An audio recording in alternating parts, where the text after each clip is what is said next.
गेवराई शहर झपाट्याने वाढत असून मात्र शहराचे व्यवहार म्हणावे तसे वाढलेले नाही. त्यामुळे ग्रामीण भागातील रस्त्यांचे मजबूतीकरण व रुंदीकरण करून ते रस्ते गेवराई शहराला जोडून गेवराई शहराचा अर्थकारण वाढलं तर शहरातील व्यवहार वाढेल, व्यापारी वर्गाचे व्यवसाय वाढतील, असे माजी आमदार अमरसिंह पंडित यांनी व्यक्त केले.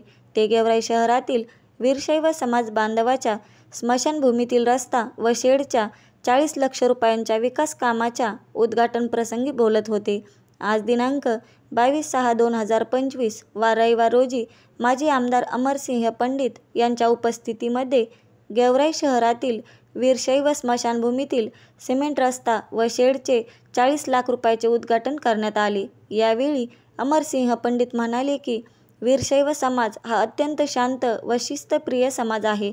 आधी इतर समाजाचे भले व्हावे, त्यांच्यानंतर आपले व्हावे अशी धारणा असलेला हा समाज असून यांच्यामध्ये सर्व व्यापारी वर्गातील लोक असतात.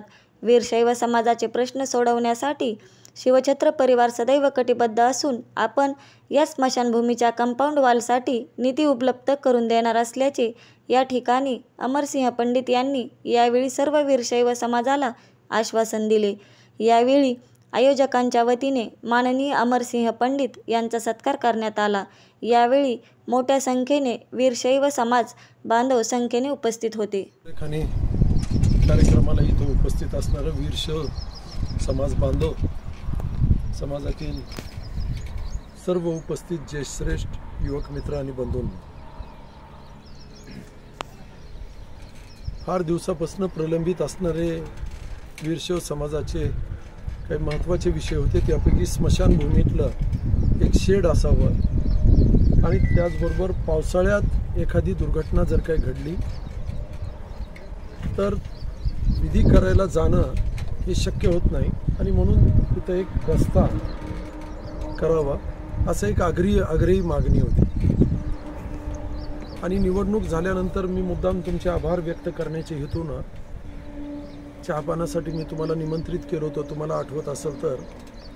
आणि यावेळेस हे दोन्ही विषय तुम्ही बोलून दाखवले होते. वॉल कंपाऊंडचंही सांगितलं होतं. या दरम्यानच्या काळात मी मार्केट कमिटीमध्ये झालेल्या बैठकीनंतर मी तुम्हाला सांगितलं होतं की सुरेशजी त्यांची बैठक घेऊन तोही विषय निकाली आपण निश्चितरित्या काढूया. त्या अनुषंगानं गेल्या आठवड्यात नाही, या 2-3 दिवसापूर्वीचीच गोष्ट आहे. मी सुरेशला बोलवलंही होतं आणि ती चर्चाही झालेली आहे. त्यांनी त्याला नाहरकत दिलेली आहे. आता आज शेड आणि रस्त्याचं काम होतं आहे. माझा प्रयत्न राहील की ऑगस्ट महिन्यात उर्वरित राहिलेलं जे काही वॉल कंपाऊंड आहे, मला आत्ता दाखवलं हे वॉल कंपाऊंड आहे, एवढ्या हे काम होणं गरजेचं आहे. परत काही वाद नको या उद्देशानं त्यालाही माझा प्रयत्न राहील की ऑगस्ट महिने 30 ऑगस्टच्या अगोदर त्यालाही निधी उपलब्ध करून देऊन काम लवकर पूर्णत्वाकडे जाईल असा विश्वास मी इथं व्यक्त करतो. परत एकदा या कामाच्या निमित्तानं तुम्ही दाखवलेला विश्वास, तुमचे आभारातनं तुमच्या ऋणातनं उतराई होणं निश्चितच हेतू नाही, परंतु तुम्ही दाखवलेला विश्वास निश्चित सार्थकी ठरवल.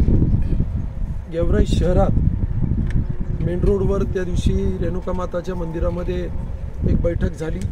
बऱ्यापैकी वीरशैव समाज तिथं होता आणि वरचं काम करावं, वरचं एक अर्धवट राहिलेलं काम करावं असा आग्रह होता.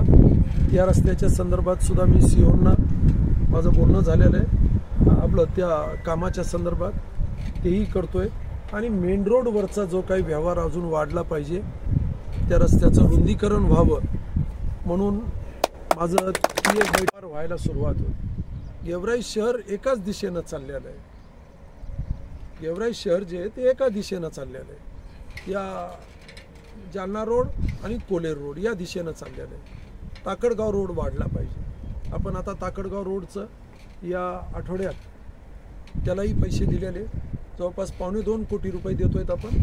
आणि त्या ताकडगाव रोडचं आपण रुंदीकरण करतोय. स्ट्रीट लाईट आपण लावतो. पलीकडून येणारा जो काही ताकडगाव रोड आहे, किनगाव लुखाम असल्याच्या चौकातनं येणारा रोड आहे, तिथं महत्त्वाचे 2 पुलं आपण तातडीनं काम सुरुवात करू. आणि हा जो काही रोड आहे हा 5.5 मीटरचा 5.50चा आपण करतोय. 5.50चा केला तर त्याचा परिणाम असा होईल की तिकडून दळणवळण वाढेल. तलवाड्याहून येणारे जे काही लोक आहेत, दैठण वगैरे त्या भागातले लोक जे काय ते व्यवहार इकडून वाढेल. हाही रस्ता वाढायला सुरुवात होईल. इकडं जातेगाव रोड आहे, मण्यारवाडी, पांढरवाडी, ह्याचं मजबूतीकरण आणि हे जे काही तालुक्याला जोडणारे रस्ते आहेत हे वाढले पाहिजे.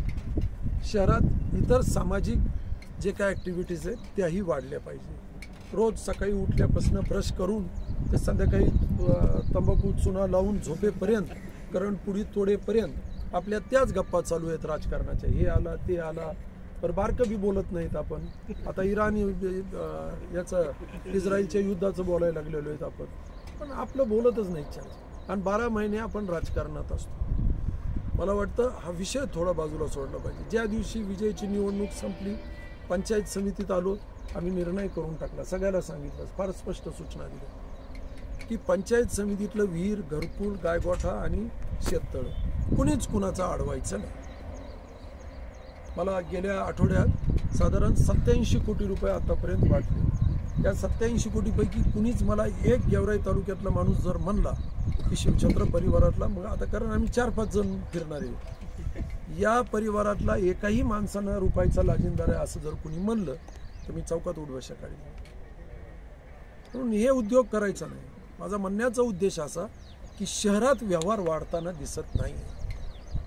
शहरात व्यवहार वाढला पाहिजे. तुम्ही पहा, एकच ठिकाण वाढत चाललेलं आहे.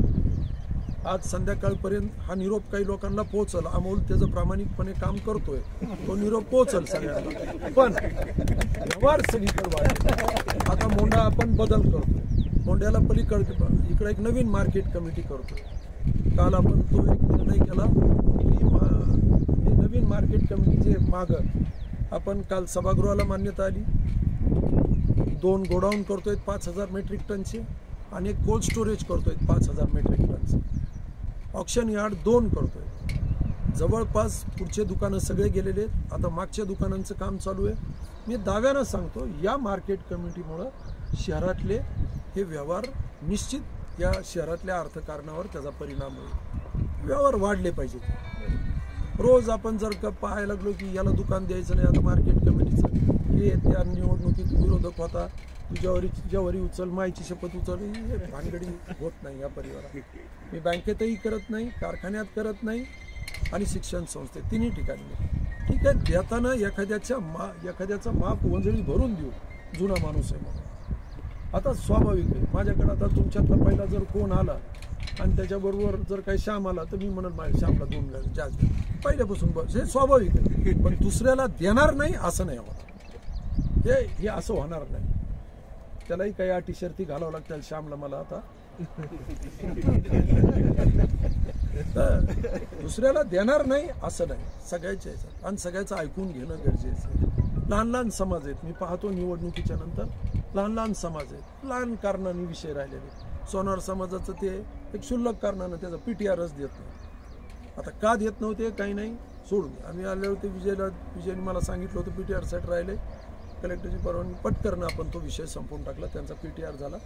स्वतःच बांधकाम करते, स्वतःच्या पैशांनी अतिशय सुंदर अशा प्रकारचं बांधकाम केलंय. आता त्याला उर्वरित कामाला परत अजून 10 लाख रुपये द्यायला सांगितले विजयला. पण या लहान लहान समाजाच्या जिथं आस्था आहे, अस्मिता आहे, त्यांना जर काही तिथं काही काम करायचं असेल, त्यांचं योगदान द्यायचं असेल तर आपण त्याला हातभार लावला पाहिजे. लहान लहान गोष्टी आहेत. कासार समाज आहे, सोनार समाज आहे, विरशेन समाज आहे, सुतारची काही मंडळी आहे. ह्या मंडळींना ही अशी आस्थेची ठिकाणं जर काही ते व्यवस्थितरित्या स्वतःच्या योगदानानं उभा करत असतील यासारखं चांगलं काही. आणि म्हणून याला हातभार लावत असताना माझा मूळ विषयाला येतो मी तुम्हाला. शहरातलं अर्थकारण वाढलं पाहिजे, व्यवहार वाढताना दिसले पाहिजेत आपल्याला. तुमच्यापर्यंत त्या अट्टलच्या दुकानापर्यंत बरं वाटतं, पलीकडे गेलं बिघडून जातं सगळं काम. पश्चिमेकडं पूर्वेकडून तिथपर्यंत बरं वाटतं, खाली गेलं ते बिघडून जातं ते सगळं. आणि म्हणून केवळ तेवढंच नाही, मोंढा व्यवहार व्यापार सगळं काही इथलचं वाढताना आपल्याला दिसावं हे मी तुमच्यासमोर का म्हटलं, या सगळ्या कामांना हातभार लावणारा वीरशैव समाज आहे. तो एक व्यावसायिक समाज आहे, व्यावहारिक समाज आहे. त्याला काही राजकीय काही घेणं देणं नसतं. ते शहराचं इतरांचं भलं, आपलं भल्यामध्ये इतरांचं भलं, इतरांच्या भल्यामध्ये आपलं भलं, ही भूमिका मांडणारा हा समाज आहे. आणि हे काम होताना दिसावं एवढी जर काही तुमच्यासारख्या अनेकांना ती अपेक्षा असेल तर ती काही गैर नाही. परत एकदा तुम्ही सर्वांनी आज या निमित्तानं इथं उपस्थित राहण्याची संधी दिली. कार्यक्रमाच्या संयोजकाचे आभार मानतो आणि माझा प्रयत्न राहील की महिन्याभराच्या आत, अर्थात DPC होण्यावर महिन्याभराच्या आत त्या उर्वरित जे काही वॉल कंपाऊंडचा विषय आहे त्याचं अंदाजपत्रकही तुम्ही दोघं तिघजण कोणीतरी तिथं जाऊन नगरपालिकेत तयार करून ठेवा. निश्चितरित्या या दरम्यानच आपण लवकर ऑगस्टच्या आत हे काम पूर्णत्वाकडे घेऊन जाऊ. केलेला आदरातिथ्य सत्कार, तुमचे आभार.